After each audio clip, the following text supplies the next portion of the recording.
Agora, a gente estava falando de Câmara dos Deputados, a gente volta para lá. Isso porque o deputado Glauber Braga está sofrendo um processo de cassação, inclusive já passou na Comissão de Ética. A Comissão de Ética aprovou na última quinta-feira a questão da cassação de Glauber Braga. Glauber é acusado de quebra de decoro parlamentar. Isso porque ele acabou expulsando a chutes e pontapés. Produção, se a gente tivesse VT aí do chute, do pontapé, coloca que eu vou explicando para quem está assistindo e não está sabendo dessa história, chegou aqui e não sabe nem quem é Glauber Braga, eu vou explicar. Glauber é deputado do PSOL do Rio de Janeiro. A gente vê aí o vídeo. No ano passado, ele acabou expulsando um integrante do Movimento Brasil Livre a chutes e pontapés, lá do anexo da Câmara dos Deputados, anexo onde fica ali o corredor das comissões, bem pertinho do corredor das comissões. Vocês podem ver aí no vídeo o deputado aí de camisa branca expulsando Gabriel Costenaro, que é o integrante do Movimento Brasil Livre. A gente falou com o deputado aqui na semana passada, quando começou esse movimento aí da cassação lá na Comissão de Ética. Produção, a gente tem o corte do Glauber explicando o que ele ouviu do Costenaro para ter expulsá-lo da Câmara dos Deputados.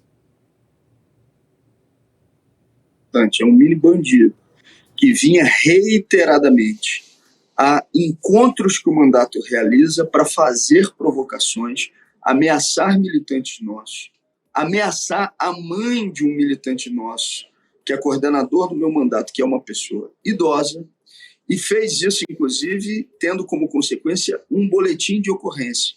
Depois desse episódio dentro da Câmara dos Deputados, esse sujeito volta aos nossos espaços fazendo a mesma provocação por 2 vezes. Ele recebe grana do MBL para fazer isso e, mais do que isso, pensou que se elegeria vereador da cidade do Rio de Janeiro nas minhas costas. Isso não aconteceu, porque a gente deu uma resposta e não ficou com aquela imagem da esquerda que está correndo do sujeito ou do provocador do MBL. Essa minha ação foi uma reação a essa ação insistente de um provocador, quanto mais. E as pessoas que acompanham o meu mandato sabem bem disso. E eu digo mais, né? Não me arrependo.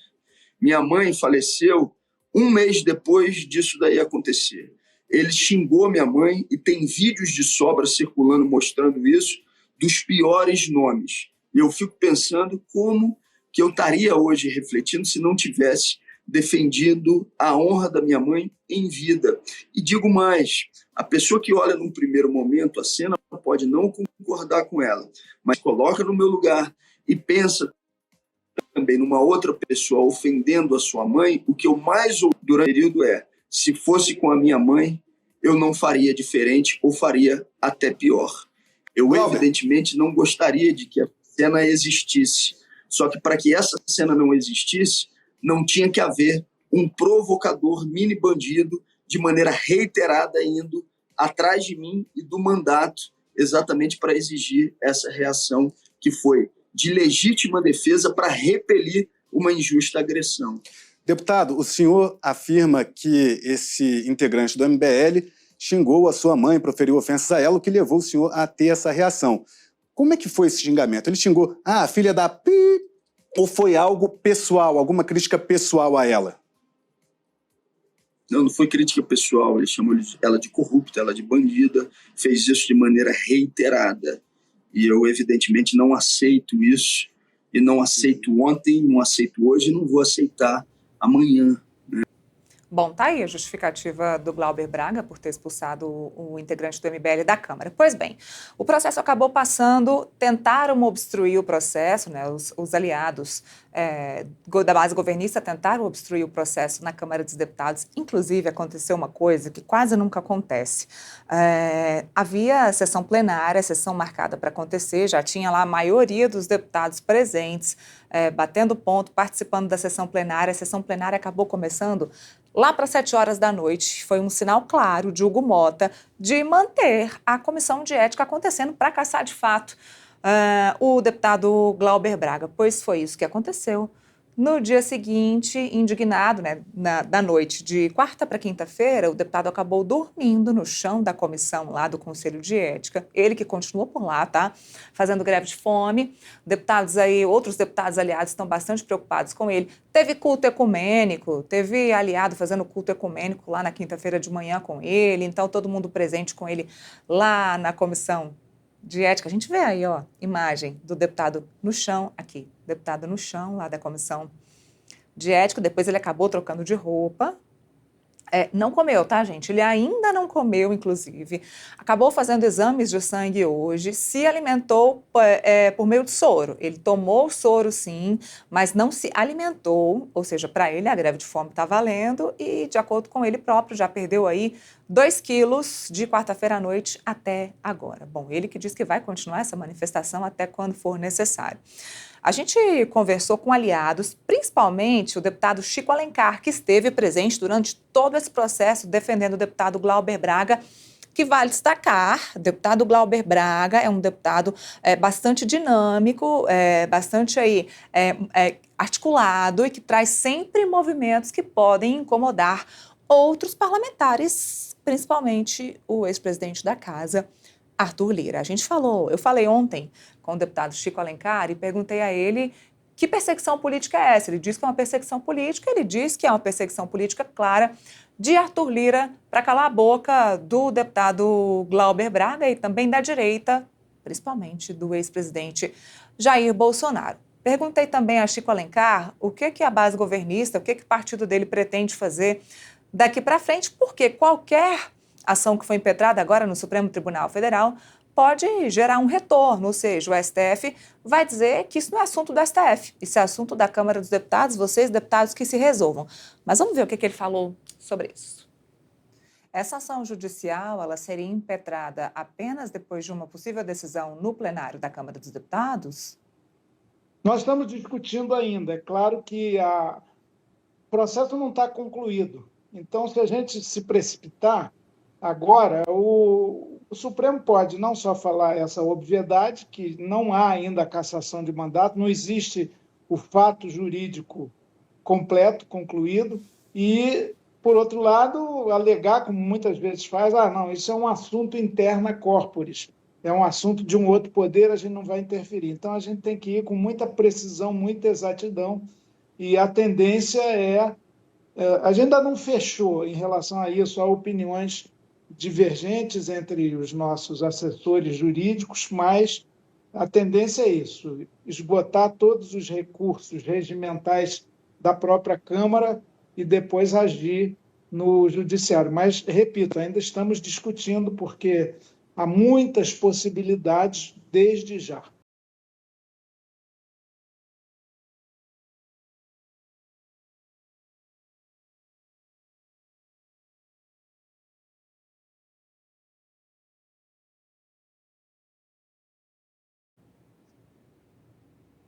Olha, outra pessoa, aliada, deputada e esposa de Glauber Braga, Sâmia Bonfim, também participou de todo esse processo, inclusive do processo aí da greve de fome lá na Câmara dos Deputados, e falou com a gente aqui do Metrópolis sobre esse processo. Vamos ver o que a Sâmia falou.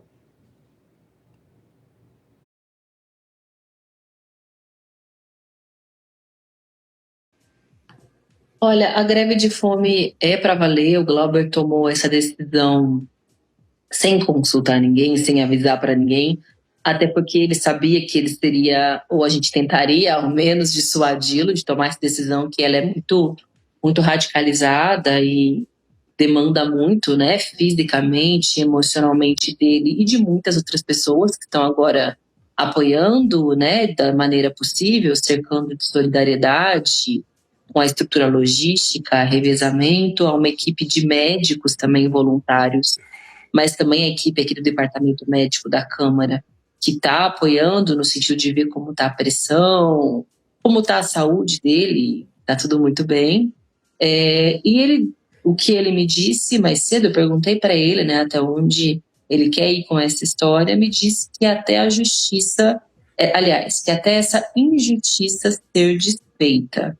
Esse é o objetivo, porque já que se esgotaram, aparentemente, os argumentos no Conselho de Ética mesmo depois de diversos parlamentares terem entrado em campo, de ter ficado absolutamente explícito que é muito desproporcional a decisão do Conselho de puni-lo com a pena máxima, que é a cassação do mandato, e a inelegibilidade por mais 8 anos, então seriam quase 10 anos fora da política, na geladeira, para um fato que é infinitamente menos grave do que muitos outros que foram cometidos por outros parlamentares.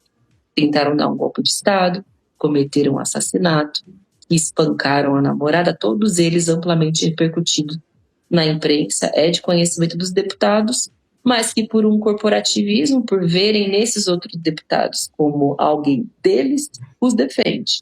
Agora, por que eles veem o Glauber como alguém de fora, né, que não faz parte desse espírito de corpo? Muito provavelmente porque o Glauber vai à tribuna, faz a denúncia de escândalos de corrupção, foi uma das principais vozes contra o orçamento secreto, e enfrentou o ex-presidente Arthur Lira como poucos aqui na casa tiveram a coragem de fazer, tem um mandato voltado para os interesses da classe trabalhadora, ou seja, dos sindicalistas, dos movimentos sociais, tem esse jeito, né, franco, direto e reto, como poucos. Então eu entendo que isso desagrade esse modus operandi, né, geral do corporativismo da Câmara. Agora, eu tenho certeza que a maioria dos deputados, ao analisarem o caso, vão considerar desproporcional a pena. Acontece que há poderes poderosíssimos da Câmara que organizaram essa decisão. Eu quero destacar o fato de que ontem o presidente Hugo Motta, excepcionalmente, não abriu a ordem do dia do plenário às 4. Quando você abre a ordem do dia, tudo que está acontecendo nas comissões precisa ser suspenso. A sessão abriu mais de 7 da noite, ou seja, com 3 horas de atraso, justamente para que desse tempo para findar o processo no Conselho de Ética e garantir a cassação do mandato. O mesmo Hugo Motta, que ontem pela manhã disse a interlocutores que não ia se envolver no caso, mas acabou, sim. Para vocês que o plenário da Câmara dos Deputados acabou adiando o começo da sessão para manter a sessão na Comissão de Ética. Pois bem, eu perguntei para os aliados, perguntei também para integrantes do PSOL o que eles vão fazer agora. A ideia, então, é recorrer, de fato, à Comissão de Constituição e Justiça, e é esse o rito dentro da Câmara dos Deputados. Recorre. Se a CCJ arquivar, encerra esse assunto. Se a CCJ não arquivar, então isso vai para votação no plenário da Câmara dos Deputados e precisa da aprovação da maioria, que são 257 votos, para tirar Glauber Braga do seu mandato. Pois bem, também perguntados, os integrantes do PSOL e também da ala governista disseram que, de fato, é uma perseguição política, até porque tem uma outra pessoa que vem sendo caçada. Na verdade, a gente tem aí a deputada Carla Zambelli, que vem sendo caçada já pelo Supremo Tribunal Federal, decisão, inclusive, que tem um pedido de vista pendente, mas o STF já tem maioria formada para caçar, assim, para condená-la a mais de 5 anos de prisão e caçar o seu mandato.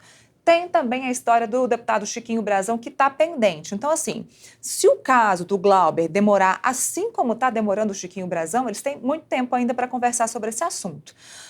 O caso do Chiquinho Brazão, para quem não se lembra, o deputado é acusado de ser na verdade, ele já foi condenado por ser um dos mandantes de mandar matar a vereadora Marielle Franco em 2018, lá no Rio de Janeiro. Tem um VT do Gabriel Bus, nosso repórter de Congresso, explicando a situação do Chiquinho Brazão. Vamos ver. Nesta sexta-feira, o processo de cassação do deputado federal Chiquinho Brazão completa 200 dias parado na Câmara dos Deputados. O processo está aguardando deliberação do plenário, que tem a palavra final sobre a cassação ou não do parlamentar. Ao todo, são necessários 257 votos para cassar Brazão. Ele está preso desde 24 de março de 2024, acusado de ser um dos mandantes do assassinato da então vereadora do Rio de Janeiro, Marielle Franco, e do seu motorista Anderson Gomes. O processo de cassação foi aprovado no Conselho de Ética em agosto de 2024. Depois, ele passou para a CCJ, Comissão de Constituição e Justiça, quando a defesa de Brazão apresentou um recurso contra a decisão do Conselho de Ética. A CCJ rejeitou o recurso. Então, o processo foi ao plenário, mas o então presidente da Câmara, Arthur Lira, decidiu não pautar e encerrou seu mandato como presidente da Casa sem levar o tema ao plenário. Cabe então agora ao presidente Hugo Mota decidir se vai pautar ou não o tema. Nesta semana, a líder do PSOL, deputada Thalíria Petroni, do Rio de Janeiro, conversou com o presidente Hugo Mota e de novo pediu para que ele paute o tema. Hugo Mota disse a ela que vai pautar o tema o mais breve possível. Interlocutores do presidente da Câmara disseram ao Metrópolis que ele vai decidir sobre isso assim que voltar do feriado de Páscoa. Enquanto isso, a votação não acontece e Chiquinho Brazão segue como deputado titular, com todos os benefícios de um deputado. Ele, por exemplo, segue recebendo salário. Claro que, por causa de estar afastado da Câmara, por estar preso, ele não comparece às sessões, então há um desconto salarial. Mas, pelo site da Câmara, o deputado continua com o gabinete montado. Ele tem, nesse gabinete, 24 funcionários ativos. Há também um imóvel funcional que está à disposição do deputado aqui em Brasília e esse imóvel segue ativo. Coisas malucas que acontecem na Câmara dos Deputados. O deputado preso e o gabinete ativo sendo pago com dinheiro público. E tem